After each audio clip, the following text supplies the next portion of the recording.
Hello दोस्तों, welcome to profit मंत्र। दोस्तों, latent View analytics limited company का आईपीओ ओपन होने वाला है। कंपनी का डिटेल्स देखेंगे, जैसे कंपनी करती क्या है, बिजनेस मॉडल क्या है, कब से मार्केट में, प्रोडक्ट क्या है और कंपनी का फाइनेंशियल स्टेटस देखेंगे, जैसा सेल्स ग्रोथ कैसा है, प्रॉफिट ग्रोथ कैसा है, आईपीओ लाने का कारण क्या है और आईपीओ का price band, opening date and closing date भी देखेंगे और जीएमपी यानी कि ग्रे मार्केट प्रीमियम भी देखेंगे और फाइनली इस आईपीओ में अप्लाई करें या अवॉइड करें ये भी देखेंगे। तो दोस्तों, जैसा मैंने कंपनी का नाम बोला, लेटेंट व्यू एनालिटिक्स लिमिटेड, जो कि हम देखेंगे यहाँ पे लेटेंट व्यू एनालिटिक्स आईपीओ, और जो कि आईपीओ नवंबर 10 को ओपन होने जा रहा है और नवंबर 12 तक चलेगा। जो 10, 11, 12 3 दिन चलेगा, 12 को क्लोज होगा।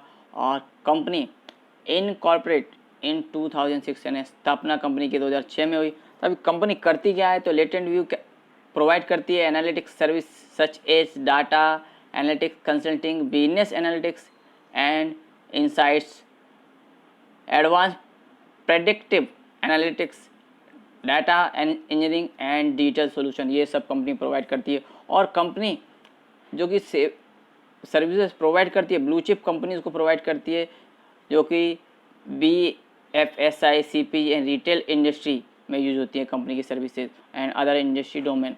और कंपनी ने जो अपने सर्विस प्रोवाइड करती है, उन्होंने आप देख सकते हैं दोस्तों 4 सर्विस में डिवाइड किया है, 1, 2, 3, 4। तो यहाँ पे फर्स्ट कंसल्टिंग सर्विसेज प्रोवाइड करती है कंपनी, जिसमें अंडरस्टैंडिंग रिलेवेंट बिजनेस ट्रेंड, जो बिजनेस ट्रेंड है और चैलेंजेस है बिजनेस में, और अपॉर्चुनिटी क्या है बिजनेस में, और क्या हमें इस पर आगे रोड मैप तैयार करना, तो ये सब प्रिपेयर करती है आगे आपको सब, और इसमें क्या क्या आगे चल के आपको कदम उठाने चाहिए, ये सब आपको सर्विस प्रोवाइड कंसल्टिंग करती है। और सेकंड आप देखेंगे तो दोस्तों डाटा इंजीनियरिंग, जिसमें डिज़ाइन करती है architect and implement of data foundation required to undertake analytics, ये सब डिज़ाइन वगैरह सब डाटा इंजीनियरिंग में करती है कंपनी। और बिजनेस एनालिटिक्स में कंपनी एनालाइज करती है insight for client to make more accuracy, time पे आपका काम होना चाहिए एंड इम्पैक्टफुल होना चाहिए काम, तो ये सब बिजनेस एनालिटिक्स में सर्विस प्रोवाइड करती है। और फोर्थ देखें तो डिजिटल सॉल्यूशन प्रोवाइड करती है कंपनी, तो ये कंपनी का जो ऑटोमेटिक स्ट्रक्चर है सब डेवलप करके देती है कंपनी, प्रोसेस रहती है जो ऑटोमेटिक, और आगे के जो ट्रेंड हैं उसकी भविष्यवाणी करती है कंपनी, और जिस पे आगे के ट्रेंड पे अभी आपको क्या एक्शन लेना है, क्या जनरेट करना है, ये भी कंपनी सर्विसेज में देती है। तो ये 4 सर्विसेज कंपनी मुख्यतः प्रोवाइड करती है, इसमें consulting, data engineering, business analytics और डिजिटल सॉल्यूशंस, ये 4 सर्विस में कंपनी का बिजनेस डिवाइड किया गया है। अभी कंपनी का प्रेजेंस कहाँ कहाँ पे है, तो across country in the United State, Europe and Asia through their subsidy company, तो कंपनी की आउट ऑफ इंडिया में सब्सिडी कंपनी भी है, in the United State, Netherland, Germany, United Kingdom and Singapore, यहाँ पे भी कंपनी की कंपनी है। And their sales office, company के सेल्स ऑफिस भी हैं, जो कि सेंट जॉर्ज, लंदन, सिंगापुर में है। और लेटेंट व्यू यानी कंपनी 30 फॉर्च्यून कंपनी और 500 कंपनीज यहाँ पे कंपनी के क्लाइंट हैं लास्ट 3 ईयर से, और including Adobe, Uber technology and 7-Eleven, ये भी कंपनी के क्लाइंट्स हैं। तो अच्छे खासे क्लाइंट बेस है कंपनी का, और बहुत से अलग अलग कंट्रीज़ में कंपनी का प्रेजेंस है, तो जिससे अच्छे दे सकते हैं कंपनी का बिजनेस अच्छा खासा स्टैब्लिश कर चुकी है कंपनी। यहाँ पे दोस्तों कॉम्पिटिटिव स्ट्रेंथ देखेंगे तो one of the leading poor play data analysis company है इन इंडिया में, और extensive experience across a range of data and analytics capabilities, तो यहाँ पे कंपनी को एक अच्छा खासा एक्सपीरियंस है और एनालिटिक कैपेबिलिटीज़ है कंपनी पे, और ब्लू चिप क्लाइंट है कंपनी पे अक्रॉस इंडस्ट्री एंड जियोग्राफिक्स, और फोकस और इनोवेशन एंड R&D, तो कंपनी का फोकस रहता है नया नया इनोवेशन करना, R&D करना उस पर, और scalable and attractive financial profile, तो फाइनेंशियल प्रोफाइल भी कंपनी का बोलना है अच्छा है, वो हम आगे देखते हैं कैसा है। और स्ट्रॉन्ग एक्सपीरियंस लीडरशिप टीम, तो कंपनी पे स्ट्रॉन्ग लीडरशिप है जो कि एक्सपीरियंस है। तो यहाँ पे देखेंगे दोस्तों 1, 2, 3, 4, 5, 6 यहाँ पे कंपनी के कॉम्पिटिटिव स्ट्रेंथ दी है कंपनी ने, जो कि अच्छे हैं यहाँ पे। और कंपनी के प्रमोटर्स जहाँ देखेंगे दोस्तों, अडुगुडी, विश्वनाथन, वेंकटरामन एंड प्रमादवती, ये सब कंपनी के यहाँ प्रमोटर्स हैं। और अभी कंपनी का फाइनेंशियल स्टेटस देखते हैं तो कैसा है दोस्तों, यहाँ पे आप फिगर देखें तो मिलियन में है, और ये मार्च 19 की है, मार्च 20 और मार्च 21 की है। ये क्वार्टर वाइज है, हम ये बाद में देखते हैं कंपैरिजन क्वार्टर वाइज का। और यहाँ देखेंगे दोस्तों, ईयर बेस पे मार्च 19 में कंपनी का टोटल एसेट 3,236.83 मिलियन का था, जो कि मार्च 20 में 3,978.54 मिलियन का हुआ। यानी कि आप देखें यहाँ 3,200 से 3,900 के ऊपर यहाँ गया, तो यानी ग्रोथ देखने को मिली है तो 19 के मुकाबले 20 में। और 21 में देखेंगे तो 5,191.99 मिलियन का यहाँ पे एसेट बढ़ा। तो यहाँ पे देखेंगे 20 और 19 के मुकाबले 2021 में अच्छा खासा कंपनी का एसेट बढ़ते हुए देखा गया है। और यहाँ पे अभी रेवेन्यू देखेंगे तो कंपनी का मार्च 19 में कंपनी को 2,959 मिलियन का यहाँ रेवेन्यू आया, वहीं मार्च 20 में 3,296.72 मिलियन का। तो आप यहाँ देखेंगे 2019 के मुकाबले में यहाँ पे 2020 में रेवेन्यू ग्रोथ अच्छा खासा देखने को मिला है। और मार्च 21 में देखेंगे तो 3,267, तो यहाँ लगभग उसी रेंज में ला, थोड़ा सा कम है पिछले साल के मुकाबले में, पर लगभग उसी रेंज में आप देखेंगे। तो इतना कुछ खास यहाँ पे देखेंगे डाउन भी नहीं है और ग्रोथ भी नहीं है, तो एक उसी लेवल में लगभग बोल सकते हैं रेवेन्यू रहा मार्च 2021 में। और अभी कंपनी का एसेट बढ़ा है, रेवेन्यू भी ग्रोथ है।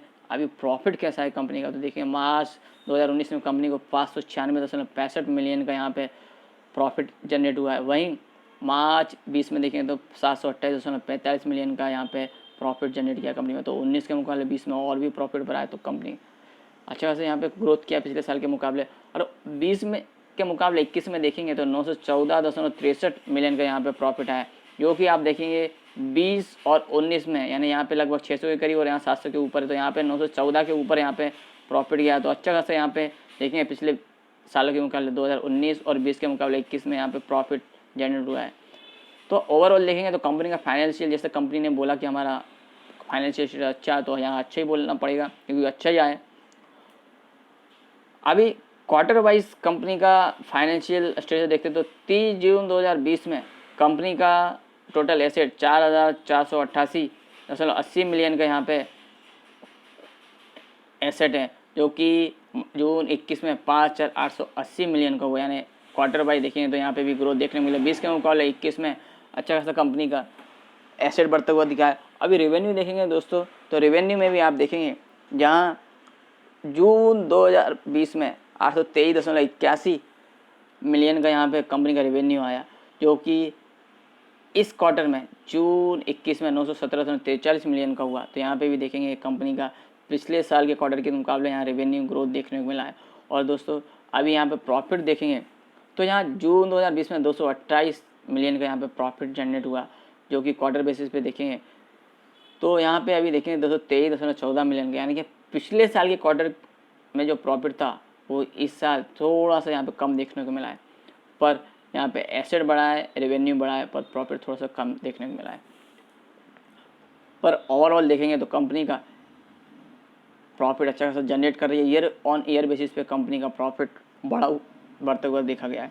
और कंपनी का अभी ऑब्जेक्ट क्या है आईपीओ लाने का, तो फंडिंग इनऑर्गेनिक ग्रोथ इनिशिएटिव। तो कंपनी को फंडिंग चाहिए जो कि और भी आगे ग्रोथ करने के लिए उसमें कंपनी पैसा लगाएगी। और funding working capital requirement of latent View analytics corporation companies material subsidy. तो कंपनी को वर्किंग कैपिटल के भी लिए भी यहाँ पे फंडिंग चाहिए, तो इसके लिए कंपनी ये पैसा यूज़ करेगी आईपीओ का। और third, investment in subsidy to augment their capital base for future growth. तो कंपनी अपनी सब्सिडी कंपनी में और इन्वेस्टमेंट करेगी और यहाँ पे फ्यूचर ग्रोथ के लिए कंपनी यहाँ पे काम करेगी। और जनरल कॉर्पोरेट पर्पस, तो ये कंपनी के 4 पर्पस हैं आईपीओ लाने के, जो कि ठीक ठाक है। यानी इसमें आगे ग्रोथ के लिए कंपनी काम करने वाली है, जो भी पैसा आएगा इसका। तो यहाँ पे दोस्तों आईपीओ कब आ रहा है, ओपन कब होने जा रहा है, तो नवंबर 10 को आईपीओ ओपन होने जा रहा है और नवंबर 12 तक चलेगा, 10, 11, 12 3 दिन। Issue type book build, issue type है फेस वैल्यू ₹1 पर इक्विटी शेयर है और आईपीओ का प्राइस 190 से 197 पर इक्विटी शेयर है। और मार्केट लॉट 76 शेयर्स का है। मिनिमम ऑर्डर क्वांटिटी 76 शेयर्स की और लिस्टिंग BSE NSE पे होने वाला है। और इशू साइज 600 करोड़ का है, जिसमें 474 यहाँ पे फ्रेश इशू होगा। तो जो अच्छी बात है कि क्योंकि यहाँ पे 474 करोड़ है, जो 600 में का 474 है, जो टोटल कंपनी के ग्रोथ के लिए कंपनी यूज कर सकती है। और ऑफर फॉर सेल में 126 करोड़, जो कि प्रोमोटर्स अपना स्टेक जो है वो सेल करेंगे तो ये प्रोमोटर के पास पैसा जाएगा। 474 जो कंपनी के ग्रोथ के लिए यूज होगा, ये अच्छी बात है। अभी कंपनी का IPO का टेंटेटिव टाइम टेबल, तो नवंबर 10 को IPO ओपन होने जा रहा है और 12 तारीख को क्लोज होगा, 12 तक चलेगा।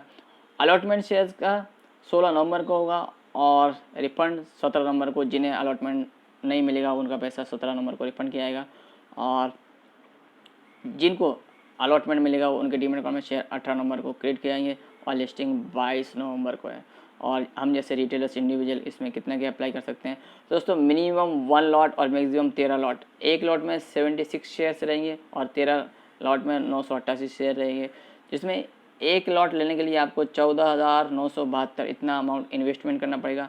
और 13 लॉट लेने के लिए इसमें 988 शेयर रहेंगे, 1,94,636 अमाउंट आपको इन्वेस्टमेंट करना पड़ेगा। तो दोस्तों 1 से लेके आप 13 लॉट तक आप इन्वेस्टमेंट कर सकते हैं, 1 2 3 4 13 तक। तो यहाँ पे दोस्तों अभी प्रोमोटर्स का जो होल्डिंग है 79.30% है, जो कि IPO के बाद का अपडेट नहीं है। ऐसा अपडेट होगा मैं अपडेट कर दूंगा। और दोस्तों अभी इसमें हम अप्लाई करने जाएंगे तो कंपनी का एड्रेस भी पता होना चाहिए।